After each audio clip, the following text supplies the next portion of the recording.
persévère. Et ce matin, on continue la deuxième partie de ce message. On a vu la semaine passée l'importance de la parole de Dieu et de la communion fraternelle. Ce sont des piliers intemporels. Intemporel, ça veut dire invariable.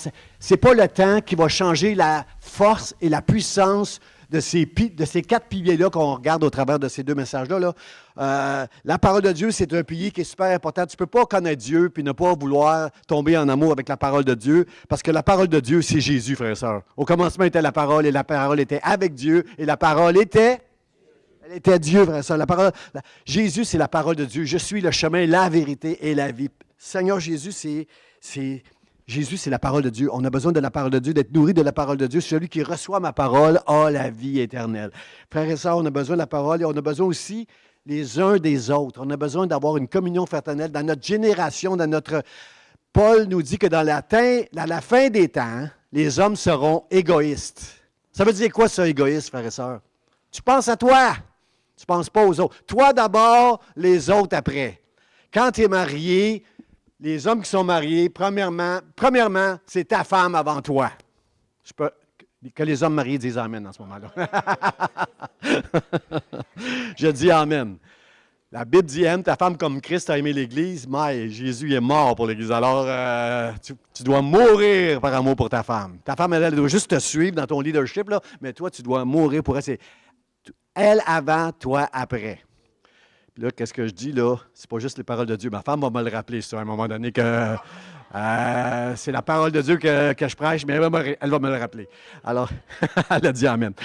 Seigneur, aide-nous. Et ce matin, je veux prêcher, frères et sœurs, deux piliers intemporels, invariables, qui ne vont pas changer jusqu'à la fin des temps. On a besoin de ces deux piliers-là. On ne va pas prendre la Sainte Seine aujourd'hui. On va la prendre la semaine prochaine. Mais je veux prêcher sur l'importance de la fraction du pain. Il persévérait dans la fraction du pain. Mais pasteur, c'est quoi? On prend le pain... c'est important de prendre la Sainte Seine, frère et sœur. Jésus, c'est lui qui l'a institué, la Sainte Seine. C'est lui qui a dit, vous ferez ceci. Là. C'est important de prendre, jusqu'à la fin des temps, non seulement de prendre la Sainte Seine, mais de comprendre c'est quoi qu'on fait. Je n'ai pas le temps tout le temps d'expliquer, à chaque fois qu'on parle de la Sainte Seine, c'est quoi, mais je vais prendre le temps un peu de l'expliquer ce matin, puis on va juste rendre grâce à Dieu pour tout ce que représente la Sainte Seine dans nos vies quand on l'apprend. Il n'y a pas de puissance dans les symboles. Là. Le pain, il y a certaines religions qui voient comme une espèce de puissance quand on prend le pain, c'est Jésus qui vient en nous. Non, Jésus, tu prends le pain parce que Jésus est déjà en toi. Prends pas le pain pour avoir Jésus. Tu prends le pain et la coupe parce que tu as Jésus. Tu as compris que Jésus, c'est lui le sauveur, puis c'est à cause de ça que tu vas prendre la Sainte Seine. Et je vais terminer, frères et sœurs, je suis content qu'on est dans une semaine de prière. J'avais planifié que cette série-là, je terminais en prêchant sur l'importance de la prière, parce qu'on va rentrer cette semaine dans une semaine de prière. Combien sont d'accord avec moi? Tous les chrétiens vont être d'accord pour dire que la prière, c'est important. Vous êtes d'accord avec moi que la prière, c'est important? Amen. Tout le monde dit ça, hein? Mais pourquoi quand on fait des réunions de prière, on est quelques-uns, quelques-unes? Frères et sœurs, c'est important la prière, c'est un pilier. C'est important. Ce matin, je veux prêcher, puis toute la semaine, je veux prêcher sur l'importance de la prière, parce que si on est pour vivre des temps difficiles, c'est dans la prière qu'on va entendre Dieu, et c'est quand on entend Dieu qu'on est fort pour faire ce qu'on a à faire. Combien sont d'accord avec moi? On n'est pas fort nous autres. Tout seul, moi, sans Dieu, là, moi, je suis faible. Tu es faible. Il y en a qui se pensent forts, mais Dieu peut te briser comme ça. On est faible et fragile comme de l'argile, frères et sœurs. En plus, la vie peut nous briser comme ça, frères et sœurs. Mais dans la présence de Dieu, quand tu entends Dieu te parler, quelle puissance, quelle force qu'on a à ce moment-là. Et c'est ce que je veux vous prêcher ce matin, c'est ce que je vais enseigner toute la semaine, frères et sœurs. La prière, c'est un pilier important pour garder une foi qui va persévérer jusqu'à la fin. Combien veulent dire, Seigneur, enseigne-moi, Seigneur. Souvent Dieu va dire à Israël, à son peuple, écoute Israël, mon peuple. Est-ce qu'on veut dire Amen au Seigneur ce matin qu'on veut écouter ce qu'il a à nous dire au travers de sa parole? Pas un pasteur, pas une église. Qu'est-ce que Dieu nous dit dans sa parole? On veut t'écouter, Seigneur, puis mettre en pratique ce que tu vas nous enseigner. Parce que si je suis dans cette église ce matin, c'est parce que tu m'as parlé, Seigneur, tu m'as aimé, et moi je marche avec toi jusqu'à la fin de mes jours. dans le nom de Jésus. Amen. Alors, frère, ça, le texte qu'on regarde, c'est le même que la semaine passée. C'est Actes chapitre 2, 42. Ça dit, les premiers chrétiens, la première communauté chrétienne, la première Église, tout comme nous, 2000 ans plus tard, ils persévéraient dans l'enseignement des apôtres, dans la communion fraternelle. Et ce matin, on va voir dans la fraction du pain et dans les prières dans le nom de Jésus. Seigneur, aide-nous. La parole, la fraternité, la fraction du pain et la prière, c'est ce qu'on a, c'est ce qu'on veut comprendre ensemble. Frères et sœurs, je me souviens dans la parole de Dieu quand Jésus a dit, quand il dit à ses disciples, on va prendre la Pâque ensemble, là, avant que j'aille souffrir, on va prendre la Pâque ensemble. Jésus va leur dire, j'ai vivement désiré prendre ce repas avec vous, cette Pâque avec vous. Les autres Pâques, j'aimais ça. Parce que la Pâque pour les Juifs, ça rappelle la sortie de l'Égypte. On sacrifiait un agneau qui nous rappelle que la sortie d'Égypte, ils prenaient 4 coupes de vin pendant ce repas-là. Chaque coupe avait une fonction là, différente. Et en fait, il y en avait 5 coupes, mais la 5e, on la consacrait. C'est-à-dire, on n'y touchait pas. C'était une coupe pour le futur. La promesse que Dieu, un jour, c'était pour l'espérance, la coupe de l'espérance qu'on ne touchait pas. Mais les 4 coupes, on les prenait. Puis Jésus, il dit... J'avais hâte de prendre cette coupe-là, J'avais hâte de prendre ce repas-là, cette Pâque-là avec vous, parce que maintenant, elle va prendre tout son sens. C'est moi. Jésus, quand Jean-Baptiste a vu Jésus, il a dit, c'est lui, l'agneau de Dieu, l'agneau pascal de Dieu, c'est lui. Jésus avait hâte, parce que c'était l'accomplissement de pourquoi Jésus était venu, qu'il allait prendre place là. Alors, c'était un repas qui était super important, et c'est quelque chose qu'il a institué, qu'il a demandé à ses disciples de continuer à faire.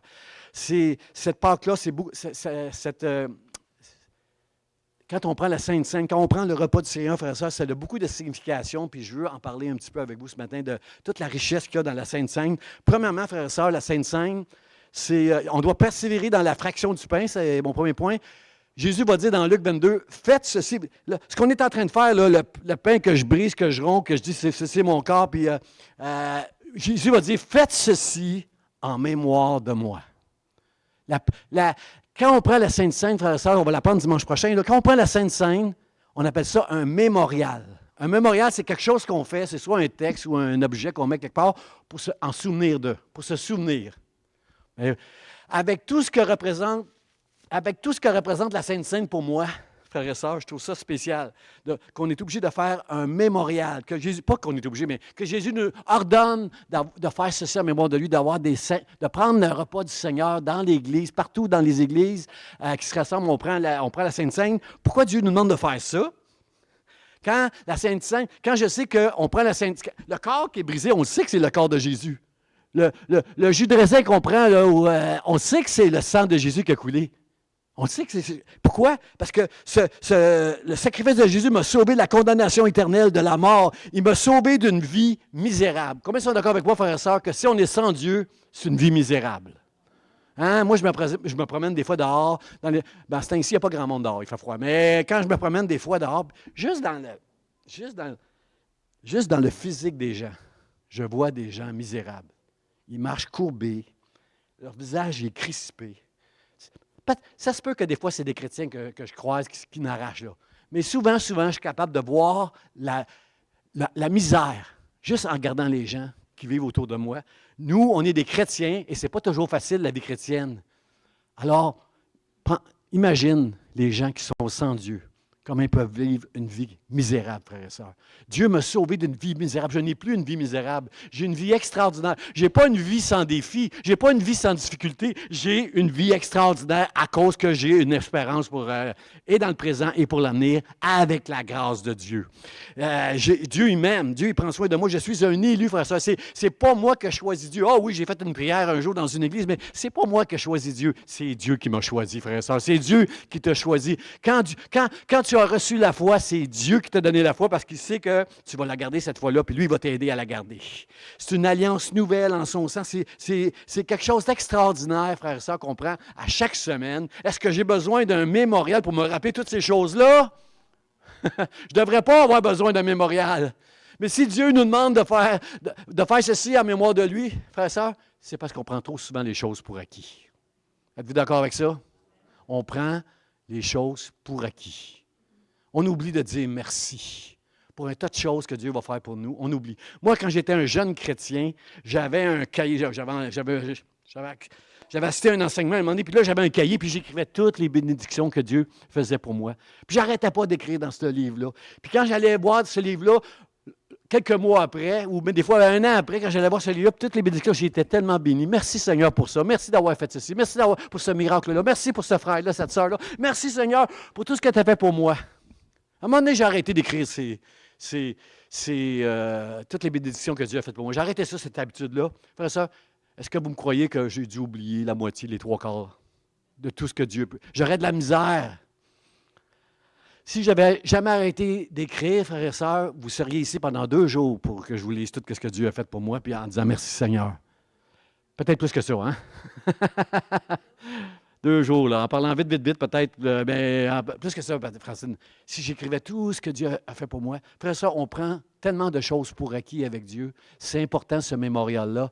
Jésus a dit, faites ceci en mémoire de moi, parce qu'il sait qu'on a la mémoire courte. Prenez, frères et sœurs, Pâques, c'est pour se souvenir. Pourquoi le repas de Pâques chez les Juifs? Pour se souvenir que Dieu les a délivrés de l'esclavage. C'est fini l'Égypte. C'est fini. Dieu nous a délivrés. Frères et sœurs, vous souvenez-vous de tous les miracles que Dieu a fait pour qu'ils puissent sortir de l'Égypte? Le dernier miracle, c'est que l'ennemi est là d'ailleurs, ils vont les ramener comme esclaves, puis Dieu dit à Moïse d'étendre son bâton, puis la mer se sépare, le vent, la mer se sépare, ils ont traversé à sec, frères et sœurs. Si j'avais assisté à un miracle comme ça, je serais « Waouh! » 40 ans dans le désert, à se plaindre, à murmurer, à vouloir même retourner en Égypte. C'est vrai qu'ils ont vécu pendant 400 ans l'esclavage. C'est comme de père en fils. C'était dans le gène, là. C'était dans le gène d'accepter tout ça. Mais frères et sœurs, c'est fou. C'est fou, frères et sœurs. On prend les choses pour acquis. Combien trouvent ça beau, un arc-en-ciel, ici, quand ils voient un arc-en-ciel? C'est-tu assez beau, un arc-en-ciel? Ma femme, je conduisais l'autre jour, elle me dit « Regarde la belle arc-en-ciel! » Bien là, je ne peux pas, je conduis. Là, c'est beau, un arc-en-ciel. On aime ça, un arc-en-ciel. Mais qui ici, quand il voit un arc-en-ciel, qui va dire « Yes! Un arc-en-ciel! Il n'y aura pas de déluge encore sur la terre cette semaine. » Levez la main si vous faites ça. Yes. Plus de déluge. On ne se souvient pas que l'arc-en-ciel, c'est une alliance que Dieu a faite avec Noé pour rappeler aux hommes qu'il n'y en aura plus jamais du déluge. C'était à la fin des temps. Noé était à la fin des temps. Ça, c'est mon message de la semaine prochaine, frères et sœurs. Comment que Dieu... Je veux prêcher sur cet homme-là. Il y a quelque chose de spécial, frères et sœurs, quand un arc-en-ciel, c'est la promesse que Dieu ne va plus amener de déluge sur la terre. Il va amener le feu un jour, là, mais il n'y aura plus de déluge sur la terre, frères et sœurs. Quand on voit un arc-en-ciel, on devrait dire « Yes, merci Seigneur ». C'est un mémorial. Dieu a mis un mémorial dans le ciel pour nous rappeler que quand il promet quelque chose, il l'accomplit. 6000 ans plus tard, frères et sœurs, il n'y a toujours pas eu de... il y a des inondations, il y a des tsunamis, il y a des choses comme ça, frères et sœurs, il y a des désastres, mais il ne va plus noyer la terre entière à cause du péché. Ça, c'est une promesse que Dieu a faite. Alors, Seigneur, merci. Merci pour ce beau mémorial et merci pour la Sainte Seine qui me rappelle tout ce que tu as fait pour moi dans ton amour au nom de Jésus. Seigneur, merci. Merci pour ça, ce mémorial-là. Charles Spurgeon, j'aime bien Charles Spurgeon, un prédicateur il y a longtemps, que j'aime beaucoup, et qui, 19e siècle, il disait ceci, Charles Spurgeon, il disait « Régalez-vous de la Sainte Seine ». Régalez-vous dans le sang. Se régaler, ça veut dire avoir un vif plaisir, être aux anges. Frères et sœurs, quand on réalise tout ce que Jésus a fait pour amour pour chacun de nous, frères et sœurs, on devrait être aux anges, on devrait être au ciel, on devrait être rempli d'un esprit de Seigneur, combien tu es digne. Merci pour tout ce que tu as fait pour moi. Merci pour le prix payé. Tu t'es incarné, tu es devenu un homme comme nous, frère, comme nous. Nous, on est des pécheurs, tu es venu vivre au milieu des pécheurs, toi qui es saint. Seigneur, merci pour tout ce que tu as fait pour nous. Régalez-vous, qu'il disait, puis je suis d'accord avec lui, régalez-vous. C'est aussi, en plus d'être un mémorial, c'est aussi une nouvelle alliance. Voici la nouvelle alliance en mon sang. Frères et sœurs, la nouvelle alliance, Dieu a fait plusieurs alliances avec les hommes dans la Bible. Avec David, il en a fait avec Abraham, il en a fait. Mais quand Jésus dit « Voici la nouvelle alliance en mon sang », ça veut dire que maintenant, vous n'êtes plus sous la loi. Vous êtes sous la grâce. La nouvelle alliance en mon sang, c'est que ce n'est pas en obéissant à la loi que vous allez avoir la vie. Mais c'est à cause que moi, j'ai obéi à Dieu en mourant sur la croix pour vos péchés. Et vous ne serez jamais capable d'être parfait sur la terre. Combien sont d'accord avec moi? On n'est pas capable de suivre la loi parfaitement. On n'est pas capable. On essaye, on veut obéir, on n'est pas capable. Mais combien croient que Jésus a accompli un sacrifice qui était parfait devant Dieu? Hein? On ne peut pas offrir des milliers d'holocaustes de brebis puis penser que Dieu va être satisfait avec ça. L'agneau pascal, c'est Jésus. Son sacrifice à lui était parfait. Tu ne pourras jamais faire des œuvres qui vont faire de toi un homme que Dieu va dire, voici un homme, voici une femme, parfait. Il n'y en a pas, ça n'existe pas la perfection. Et on est tous des pécheurs, frères et sœurs. Depuis Adam et Ève, on est tous des pécheurs. Merci, mon Dieu, que ça ne dépend plus de moi et de mes œuvres que je sois sauvé, mais ça dépend de Jésus-Christ. Paul va nous mettre en garde quelque part que sous la grâce, ça ne donne pas la permission de faire des péchés. On est d'accord avec ça, frères et sœurs? Ce n'est pas parce qu'on est sous la grâce qu'on va commencer à se permettre de faire toutes sortes de péchés en sachant que ce n'est pas bien. Mais en réalité, on va continuer à en faire des péchés, frères et sœurs. Tout en aimant Dieu. Tout en ayant Dieu. Je fais encore des fautes dans ma vie. J'ai encore des faiblesses. J'ai encore des manquements dans ma vie. Il m'arrive de dire, comme l'apôtre Paul, « Misérable que je suis, qui me délivrera de ce corps de mort, ma nature pécheresse? Grâce soit rendue à Jésus-Christ. » C'est lui qui va me sauver de ce corps de mort. Merci, mon Dieu, pour ça. Merci que je ne suis plus sous la loi pour plaire à Dieu, mais c'est ma foi que Jésus-Christ a tout accompli pour moi qui fait de moi un homme que Dieu aime. Et la preuve, c'est qu'il a envoyé Jésus pour mes péchés, pour tes péchés. Dieu nous aime tellement qu'il a quitté le trésor des cieux, a quitté son trône éternel. Les anges ne comprennent rien. Il est devenu dans le ventre de Marie, il était incarné et il est mort sur une croix. Je ne peux pas comprendre un amour grand comme ça. C'est trop grand pour moi. Mais je veux rendre grâce à Dieu pour cet amour-là. Seigneur, merci. Merci pour cet amour-là. Merci pour cette nouvelle alliance. Moi, je n'étais pas capable. Dieu le sait que je n'étais pas capable d'accomplir la loi parfaitement. Et moi, je suis quelqu'un qui se condamne facilement. Est-ce qu'il y en a qui se condamnent facilement ici, là, que vous faites quand même une petite affaire, puis c'est... Ah! Moi, je suis quelqu'un qui se condamne facilement. Un que j'admire dans la Bible, c'est David. Le roi David a fait des gros péchés. David, c'était un homme selon le cœur de Dieu. Il a fait des péchés assez étonnants, là. Assez révoltant même. Et c'était appelé un homme selon le cœur de Dieu. Parce que David était un si bon théologien qui était capable, après avoir fait, il y a 3 gros péchés là, qu'il a fait le dénombrement. Écoutez, 70 000, quand il a fait le dénombrement par orgueil, même Joab, qui n'était pas un si grand homme de Dieu, il dit, fais pas ça, David. Mais quand il a fait le dénombrement, puis qu'il a vu qu'il était 1 600 000 hommes, qu'il était aussi fort en Israël, la Bible dit que Dieu a jugé, puis il y a 70 000 hommes qui sont tombés morts à cause de ce dénombrement-là. C'est la faute. David dit, Seigneur, c'est ma faute, c'est moi qui est orgueilleux. Pardon. Que ton peuple ne paye pas pour ma folie et mon péché. Comment David a réussi à continuer à marcher avec Dieu après avoir tout fait ces péchés-là, frères et sœurs?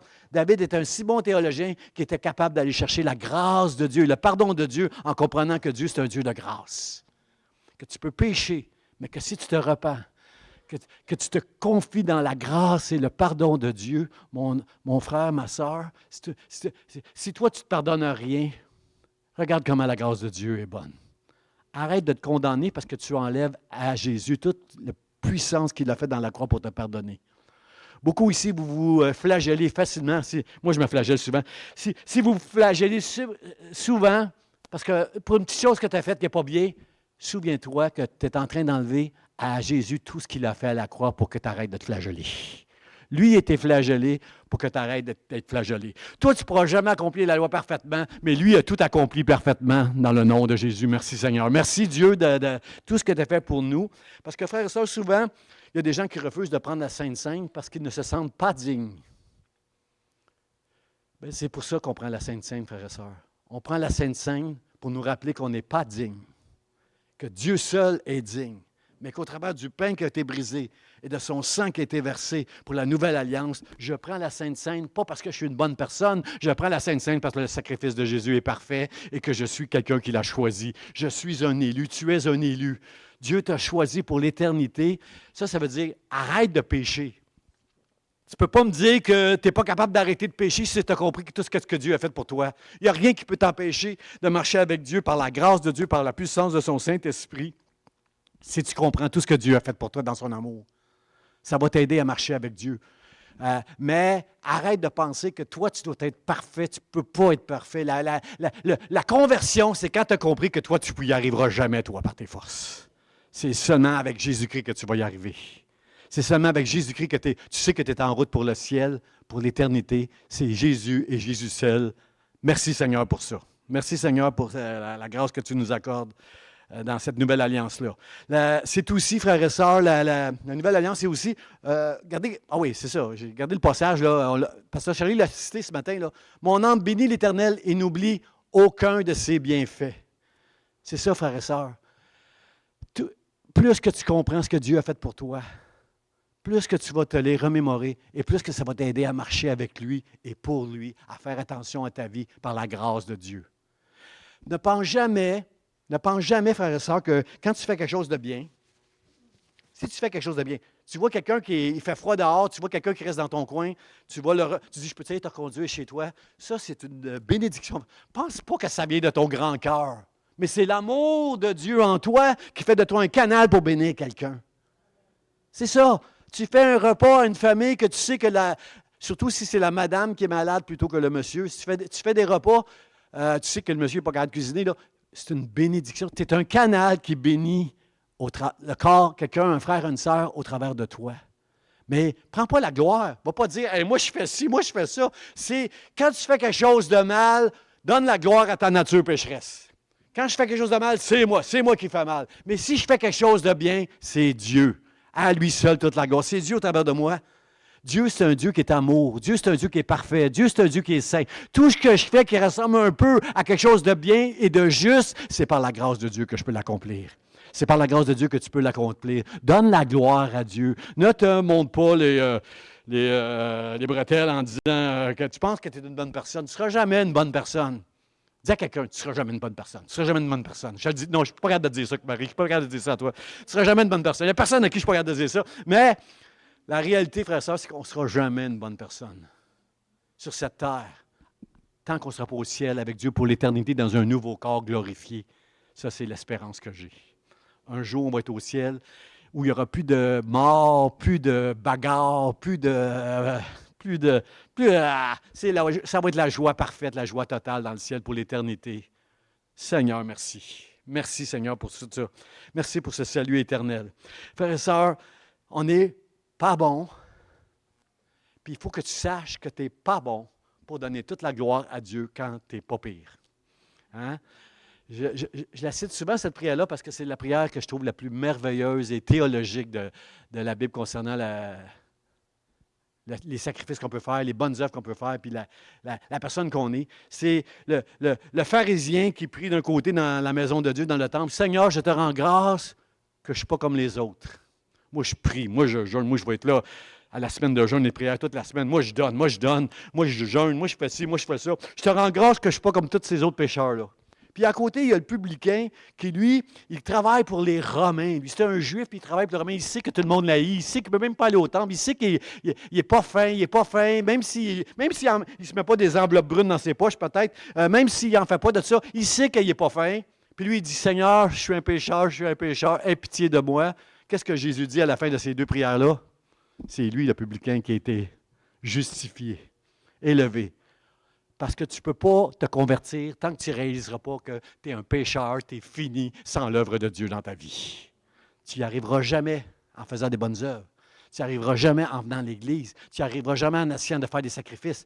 Tu vas connaître la conversion quand tu vas reconnaître que tu es un pécheur fini, comme le publicain, pardonne-moi, je ne suis pas digne de toi. Et quand tu vas réaliser ça, la grâce de Dieu va être sur toi pour marcher et te transformer tranquillement à l'image de Jésus-Christ. Seigneur, aide-nous. Aide-nous de marcher à ton image dans le nom de Jésus. Aide-nous, Seigneur. Amen. Alors, c'est ça. C'est aussi une proclamation. Il Y a-t-il un autre passage dans mon point? Oui, c'est ça.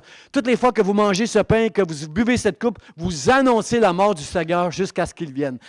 La semaine prochaine, on va prendre la Sainte Seine. Et s'il y a quelqu'un qui nous visite pour la première fois, comme Annie, comme Xavier ce matin, là, s'il y a quelqu'un qui nous visite pour la première fois, eh bien, quand on prend la Sainte Seine, on est en train d'annoncer la croix derrière nous et le royaume de Dieu qui est devant nous. On s'en va au ciel, nous autres. On va quitter cette terre un jour, puis on va être au ciel avec Dieu, parce qu'il nous a choisis, parce qu'il nous a sauvés pour l'éternité. Quelqu'un dit merci Seigneur pour ça. Au deuxième point, frères et sœurs, je vais continuer, je vais enseigner, quand on prend la Sainte Seine, je vais enseigner un petit peu toutes ces bénédictions-là. Mais ce matin, je veux parler sur la prière, l'importance de persévérer dans la prière, qui est un pilier important pour marcher jusqu'à la fin des temps et tenir dans la foi. Il dit, « J'ai fait connaître ton nom aux hommes que tu m'as donnés. » Ça, c'est Jésus qui fait cette prière-là. Ça, c'est une prière qui est bouleversante, frères et sœurs. Moi, quand j'ai lu ça dans Jean, ça va apparaître tantôt dans Jean 17, c'est ça. C'est ça, 17, verset. Le verset 6, ça dit ça. Jésus va dire ça. Il prie son Père. Puis là, il y a quelqu'un qui l'a entendu, cette prière-là, puis qui l'a mis par écrit avec le Saint-Esprit. Jésus va dire, j'ai fait connaître ton nom aux hommes que tu m'as donné du milieu du monde. Ils étaient à toi. Frères et sœurs, si vous êtes ici ce matin et vous avez reçu la foi, c'est parce que vous êtes à Dieu, vous appartenez à Dieu. Et quand Jésus était ici, il a juste dit, et ceux qui sont à toi, tu me les as donnés à moi, et ils ont gardé ta parole. Ils ont entendu mon message. Il y en a qui ne veulent rien savoir, il y en a qui sont sourds, aveugles, mais il y en a qui ont entendu la parole et ils ont gardé ta parole. Et au verset 9, il va dire ceci, c'est pour eux que je prie. Jésus, il regarde tous ceux qui sont avec lui, ses disciples, ceux qui ont la foi, il dit, c'est pour eux que je prie. Je ne prie pas pour le monde, mais pour ceux que tu m'as donnés, parce qu'ils sont à toi. Frère, ça, est-ce que vous comprenez dans ce message-là que si tu as la foi, ce n'est pas toi, c'est Dieu qui te l'a donné parce que tu lui appartiens. Des fois, je prie, des fois, j'étais avec quelque part, puis on prie avant de manger. Puis là, il y a quelqu'un qui dit, je prie moi. Puis là, il dit, Seigneur, donne de la nourriture à tous ceux qui n'en ont pas. Est-ce que vous êtes d'accord avec moi qu'il y en a qui vont manquer de nourriture, même s'il a prié ça? Ce n'est pas tout le monde qui va manger aujourd'hui. Rendez grâce à Dieu pour la bonne nourriture que dans votre assiette. Je bénis Dieu pour la bonne soupe à l'oignon que ma femme va faire ce soir. Là. Merci Seigneur avec le petit saucisson là. Oh, merci Seigneur, puis j'arrête là. Merci Seigneur, on s'en va manger. Là, j'arrête là. Seigneur, merci pour toutes les bénédictions, Seigneur. Merci Seigneur. Oh mon Dieu, c'est effrayant. Seigneur. Gloire à Dieu. Je suis rendu là. Soupe à l'oignon. Aussi, je voulais m'en aller avec ça, moi. Là. Merci, Seigneur, pour la soupe à l'oignon. C'est quoi l'affaire, là? Aidez-moi. C'est quoi je disais, là? Comment? Remerciement au Seigneur. Bon. Bon, Jean, arrête. C'est juste ce soir, là. C'est juste ce soir, la soupe, là. Arrête. Jésus. Oui, c'est ça. C'est ça mon affaire. Tu pries tu dis, Seigneur, donne la nourriture à tout le monde. Ce n'est pas tout le monde qui va manger, frères et sœurs. Il y en a qui vont mourir de faim. Je vais être reconnaissant pour ce que je vais manger ce soir. J'arrête ça là. Je vais être reconnaissant. Aide-nous, Seigneur, à être reconnaissant. Puis aussi, frères et sœurs, on peut bien prier. Est-ce que vous êtes d'accord avec moi que Dieu veut que tous soient sauvés? Hein? Dieu a envoyé Jésus pour que tous soient sauvés. Vous êtes d'accord avec cette prière-là? Parce que Dieu est amour. Est-ce que Dieu oblige les gens à être sauvés?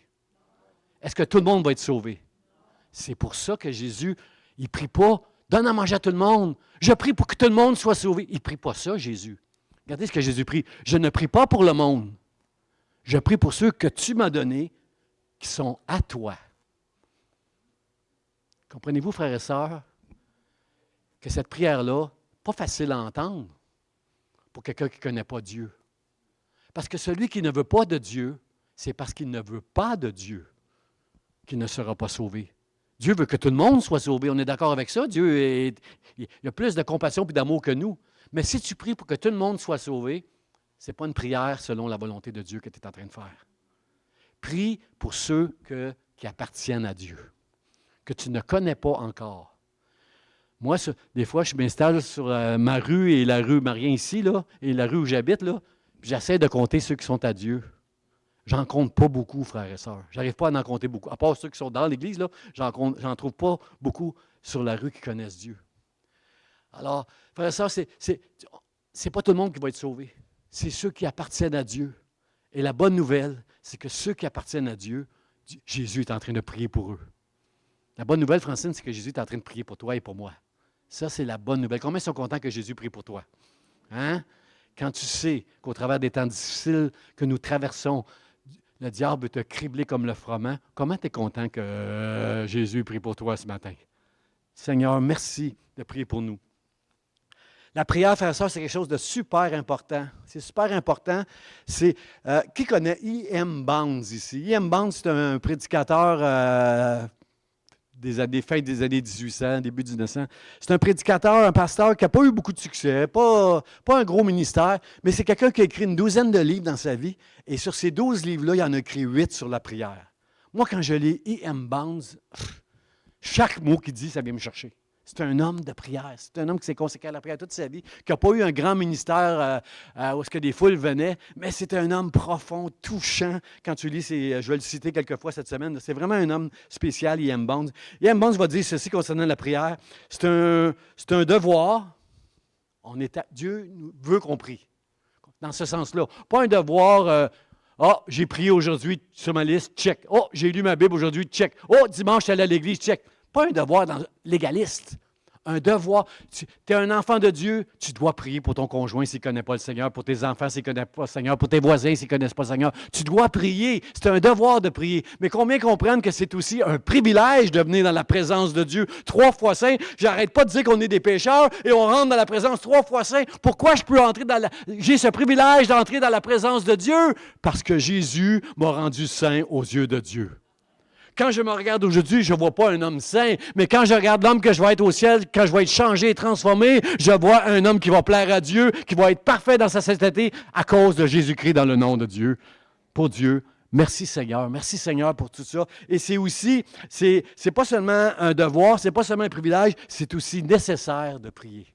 Combien comprennent la nécessité qu'on a de prier dans cette génération pour donner pour ce privilège qu'on a d'entrer en communion avec Dieu, mais aussi pour prier pour les autres, mais aussi pour nous-mêmes, frères et sœurs. Je le dis en dernier parce que je ne veux pas qu'on soit égoïste. Je ne veux pas qu'on prie juste pour nous, qu'on soit bénis.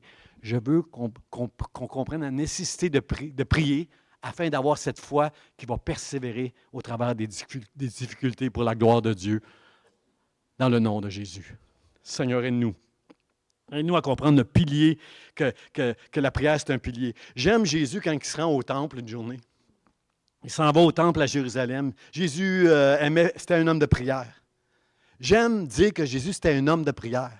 Parce que Jésus, c'est le Fils de Dieu.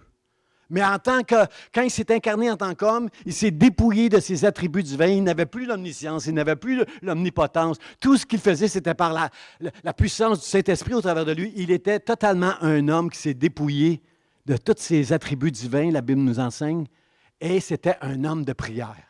Jésus était complètement dépendant de Dieu. Jésus dit, « Je ne fais rien de moi-même. Tout ce que je fais, je l'ai entendu, je l'ai reçu du Père. » Combien comprennent ici ce matin que si Jésus était dépendant de Dieu, si Jésus, le Fils de Dieu, était un homme de prière, moi j'ai besoin de dire Amen. Je dois être un homme de prière. Tu dois être un homme de prière, une femme de prière, si tu comprends que Jésus avait besoin de prier tous les jours. Puis c'était le Fils de Dieu. On a besoin de la prière. Seigneur, donne-moi le courage. Et Jésus, lorsqu'il est venu au temple, il était fâché, frères et sœurs. Il était fâché de voir tout ce qui prenait place, le commerce qui avait pris place dans le temple. Il ne faut pas que dans la maison de Dieu, que ça puisse devenir un commerce où on met de la pression sur les gens, où ce que l'argent va prendre une place importante pour les hommes qui viennent dans le temple de Dieu. Quand Jésus a vu ça, il a tout mis à terre, il a chassé les vendeurs du temple, il a renversé leur table, puis il a crié, « Ma maison sera appelée une maison de... » Frères et sœurs, cette semaine, l'Église, ça va être une maison de prière. S'il fait froid, s'il neige, viens à l'Église. Viens à l'Église, parce que la prière, c'est un devoir, c'est un privilège et c'est une nécessité. Et je dis amen à M. Bands qui dit ces choses-là. Jésus, c'était un homme de prière qui était dépendant de Dieu. Et moi, je confesse que je suis dépendant de Dieu, frères et sœurs. En tant qu'homme, premièrement en tant qu'enfant de Dieu, en tant que mari, en tant que père, en tant que pasteur, j'ai besoin, je dépends totalement de Dieu. Il n'y a rien en moi qui peut me rendre fort comme la présence de Dieu, la confiance dans ses promesses. La prière va me donner ce privilège d'être en communion avec Dieu, puis me donner toute la force que j'ai besoin pour traverser cette génération. Jésus, c'était un homme de prière. Je me souviens, une fois, il était à la synagogue. Jésus va dans une synagogue, il y a une histoire, je pense que c'est dans, j'ai-tu pris la note, Matthieu, vous avez trouvé ça dans Matthieu, chapitre 8. Jésus est dans la synagogue, il enseigne, il prie avec la gang. Après ça, il s'en va chez Pierre, et la belle-mère de Pierre, elle a la fièvre. Elle est couchée chez Pierre, elle a la fièvre, Jésus s'en va manger là, il va toucher la belle-mère de Pierre, elle est guérie. Et là, ça fait le tour du village. Je ne sais pas comment, parce que le jour du sabbat, tu n'as pas le droit de marcher bien loin. Il faut que tu restes chez vous jusqu'au coucher du soleil. Qu'est-ce que nous dit la Bible dans le chapitre 8? Ça nous dit que quand le soleil s'est couché, la foule, toute la ville, tout le village était là devant tous les malades, tous ceux qui avaient besoin d'un miracle, guérison, ils étaient tous là devant la porte de Pierre pour que Jésus vienne prier pour eux autres. Et la Bible nous dit que Jésus est sorti, puis qu'il a guéri beaucoup de malades, qu'il a chassé beaucoup de démons, qu'il a fait beaucoup de miracles. Pouvez-vous imaginer comment ça pouvait être fatigant pour Jésus? Il était un homme. Jésus, la Bible nous dit souvent, il avait faim, il était fatigué, comprenez-vous, c'était un homme. Il a passé toute la soirée à guérir des malades, à faire le ministère. Je fais juste prêcher, moi. Puis le dimanche après-midi, j'aime ça, de faire une sieste tellement je suis fatigué. Juste le stress de prêcher, juste le stress de conduire les louanges, hein, ça peut... Jésus a fait du ministère toute la soirée. Et la Bible nous dit que le matin, avant que le soleil se lève, avant l'aurore, moi, avant que le soleil se lève, je veux dormir, là. Quand je me réveille et le soleil n'est pas encore levé, là, je veux dormir encore, là. Mais Jésus, lui, avant l'aurore, il était déjà dehors en train d'aller prier parce que c'était Jésus, le Fils de Dieu, un homme de prière. Frères et sœurs, est-ce qu'on n'a pas besoin de prier nous autres ici? Quand il a fait multiplier les pains et les poissons, qu'il a renvoyé la foule, il a dit à ses disciples, traversez de l'autre côté, je m'en vais vous retrouver. Ce passage-là, j'ai pris une note, je pense, Matthieu 14, si vous prenez des notes. Quand Jésus a multiplié les pains, il a renvoyé la foule, il est allé, qui était capable d'aller jusqu'à chez eux, il avait mangé, là. Et là, il renvoie ses disciples de l'autre côté. La Bible nous dit qu'il est monté sur la montagne, puis il a passé la nuit à prier Dieu. Parce que prier, c'était un devoir, une nécessité et un privilège pour Jésus. Il avait besoin d'aller prier pour entendre Dieu, parce qu'il était un homme, il était dépendant de Dieu. Combien ici vous voulez dire, je suis dépendant de Dieu? J'ai besoin de cette communion avec Dieu. Je comprends que j'ai besoin d'aller dans la présence de Dieu et qu'il y a des gens autour de moi qui ont... C'est une nécessité pour eux que j'aille dans la présence de Dieu pour prier. Ne lâche pas, persévère, ne lâche pas dans la prière, parce qu'il y a trop de gens qui dépendent au travers de toi de la prière. C'est ce que je vais enseigner mardi soir, là.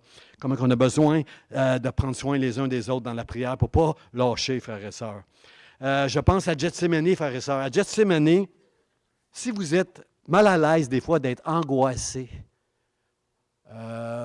si vous êtes vous avez même à l'aise des fois d'être énervé, inquiet, Jésus, à Gethsémani, il suait du sang, frères et sœurs. Je suis allé sur Internet pour aller voir, c'est quoi ça? Qu'est-ce qui se passe quand tu saignes du sang comme ça, quand tu sues du sang? On appelle ça une hématidrose. Une hématidrose, c'est que il y a tellement en toi une angoisse si forte, un panique, un stress si intense, si extrême. Ça force tellement à l'intérieur de toi que c'est du sang. La force hématidrose, là, c'est la force qu'il y a à l'intérieur, toute l'angoisse qu'il y a à l'intérieur de toi est si forte que ça l'a fait suer du sang Jésus. Fait que si tu es gêné de dire aux autres, Tu veux montrer que tu as une grande foi, toi, puis tu dis aux autres, moi, je ne suis jamais inquiet. La Bible dit, ne vous inquiétez pas, mettez votre foi en Dieu. Moi, j'ai la foi en Dieu. Si tu essaies de montrer aux autres que toi, tu as une grande foi, bien, Jésus, lui, la Bible nous dit, ne nous cache pas qu'il était dans un grand combat. Combien sont d'accord avec moi que la lutte, que la prière, des fois, c'est un grand combat, c'est une lutte qu'on va gagner seulement quand on va entendre Dieu. Jésus dit, Seigneur, s'il y a un autre chemin. Dans son humanité, s'il y a un autre chemin. Il était angoissé. Il demandait à ses disciples qui ne comprenaient absolument rien. Il avait mangé un bon souper de Pâques, eux autres. Là. Il a demandé à ses disciples de prier avec lui. Il n'était pas là, eux autres n'étaient pas là. Jésus était seul. Puis à un moment donné, il dit, Seigneur, après 3 fois, il a dit, Seigneur, que ta volonté soit faite. Je suis venu ici pour ça, pour souffrir à la croix, pour sauver Pasteur Charlie, Madeleine, Francine, Gabriel, chacun de nous. Je vais le faire, Seigneur. Que ta volonté soit faite et pas la mienne. Là, j'étais paniqué, Seigneur. J'étais angoissé.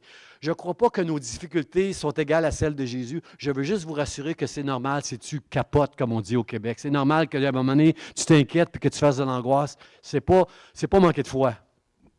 Ta foi, tu vas l'exercer quand tu vas aller dans la prière, tu vas entendre Dieu qui va te rassurer. Puis là, tu vas dire, merci, Seigneur, pour ta grâce. Merci pour ta grâce, Seigneur, au travers de ce que je vis.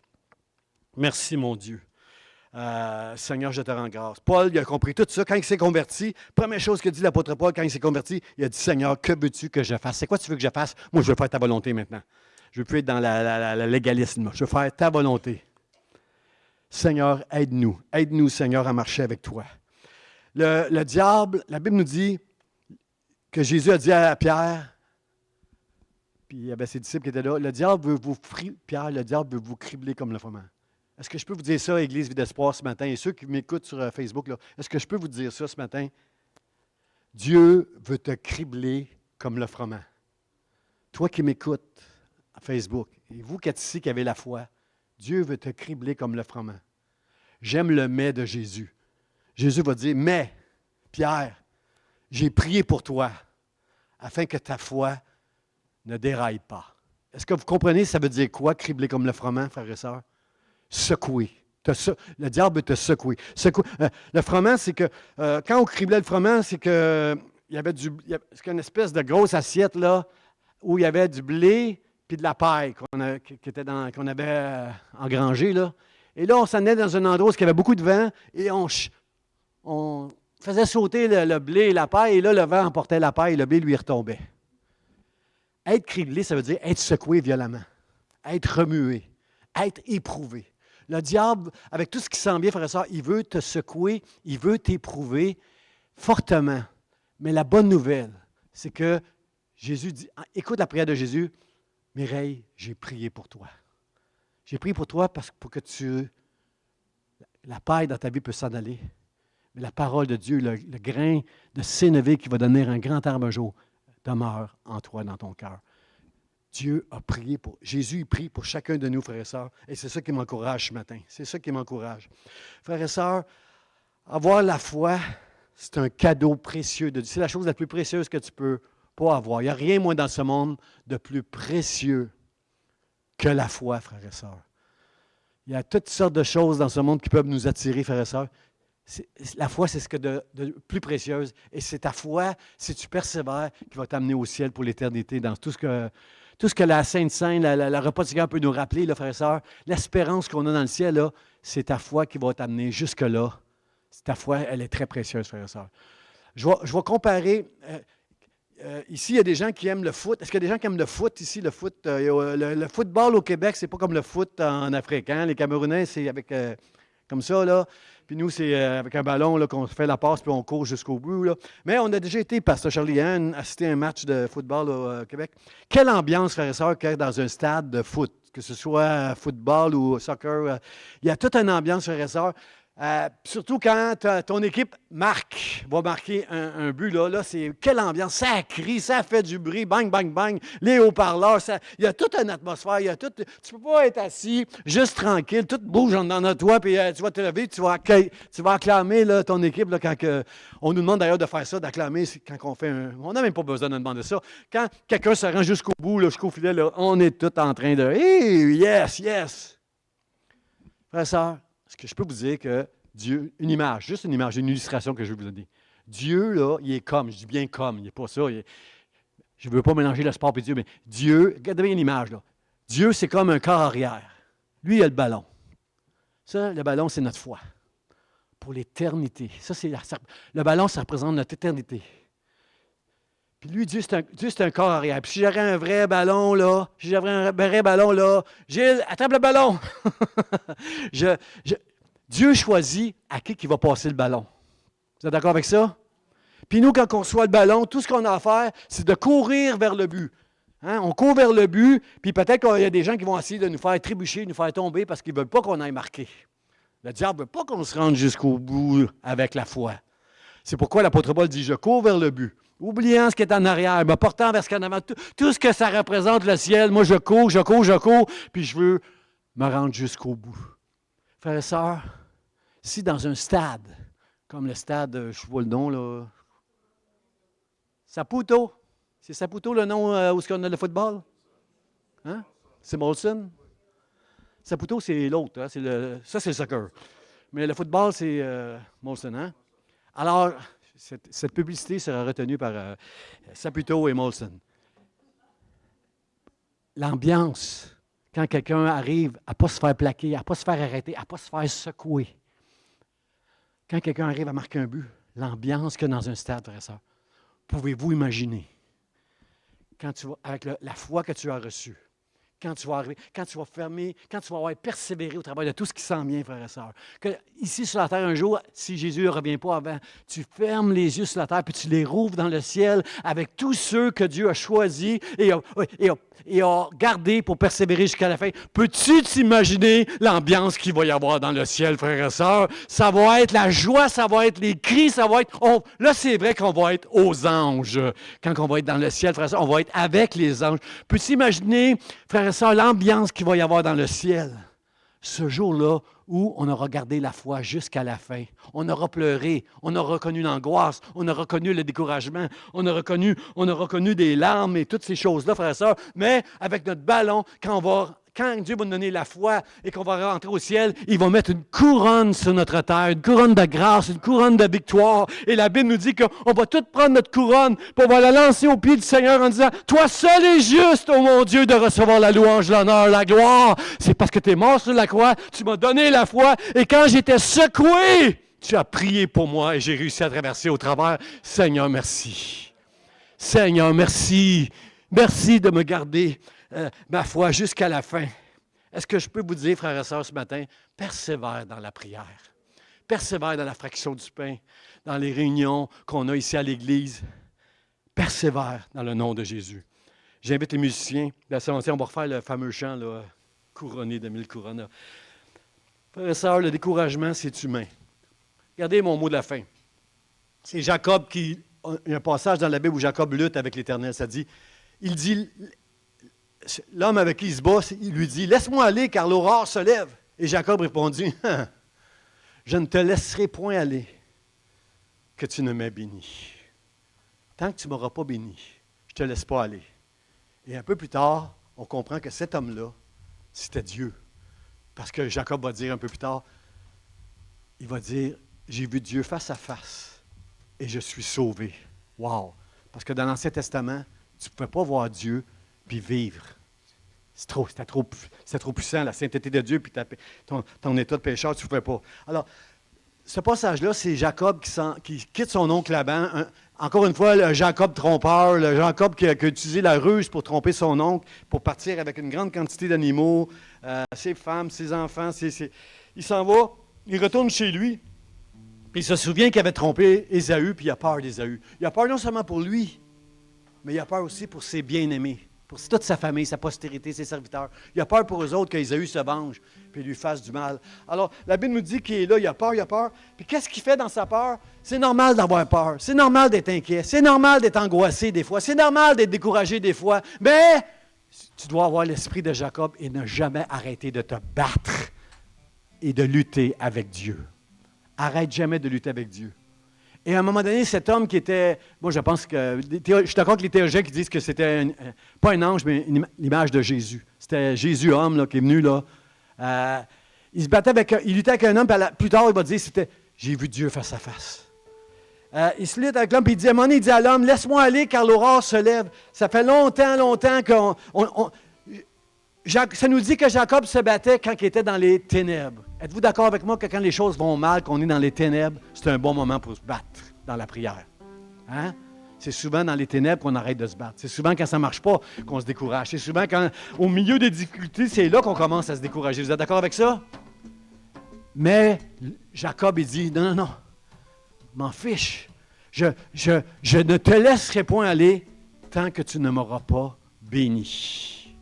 Et Dieu a béni, Dieu a dit à Jacob, tu as lutté avec des hommes, tu as lutté avec Dieu, puis tu as été vainqueur. Wow! Combien veulent entendre de la part de Dieu que tu as été vainqueur quand tu as lutté avec lui dans la prière? La prière, c'est une lutte, c'est un combat, c'est une guerre spirituelle, mon frère, ma soeur. Et ce que je veux t'encourager ce matin à persévérer, à prier, mais pas pour obtenir ce que toi tu veux. Là, tu ne veux pas l'entendre, celle-là. Ne prie pas pour obtenir ce que toi tu veux obtenir. Prie pour que dans la prière, tu puisses entendre Dieu te parler. Et ce que Dieu va te confier, ça va être la force que tu vas avoir besoin pour traverser toutes les difficultés que tu vas avoir. J'aime les miracles. J'aime ça. Je pourrais vous en citer plein de miracles que j'ai eus dans ma vie. Moi, j'ai été grandi dans une église pentecôtiste. Il y avait tous les mois, il se passait des choses miraculeuses dans l'église. On cherchait pour les miracles. Mais le plus grand miracle, c'est pas le miracle, mais c'est entendre Dieu qui te parle, qui te dit, mon enfant, je suis avec toi, je serai avec toi au milieu de ce que tu traverses. À Paul, il a même dit, ma grâce te suffit, et Paul, il a dit, amen. C'est pas le miracle que tu as besoin dans ta vie en ce moment, dans ce que tu traverses. Tu as besoin de persévérer dans la présence de Dieu, de lutter avec Dieu jusqu'à temps qu'il te bénisse, et il va te bénir. Quand tu vas entendre Dieu, tu es vainqueur. Tu n'as pas lâché, tu as persévéré. Puis là, tu vas entendre une chose très importante que David a entendue, que Salomon a entendue et que moi, j'ai entendu aussi un jour dans ma vie. Dieu va te dire, je suis avec toi. Quand tu entends dans la prière que Jésus prie pour toi, quand tu entends dans la prière Dieu qui te dit, je suis avec toi, il n'y a rien qui va te décourager dans la vie. Rien ne va te décourager. Je connais des hommes et des femmes ici qui ont traversé des choses extrêmement difficiles, puis qui ont persévéré. Parce que si Dieu est avec toi, qui pourrait se tenir contre toi, mon frère, ma soeur? Je vous invite à vous lever. On va donner la gloire à Dieu au travers de ce chant-là. Dieu seul est digne ce matin d'être couronné de 1000 couronnes. Il va nous donner une couronne au ciel pour avoir persévéré. Mais on va comprendre que c'est par sa grâce qu'on aura persévéré. Et on va la lui lancer en lui disant, toi seul la gloire. Toi seul est digne, Seigneur. Dans le nom de Jésus, est-ce que je peux entendre un grand Amen? Amen.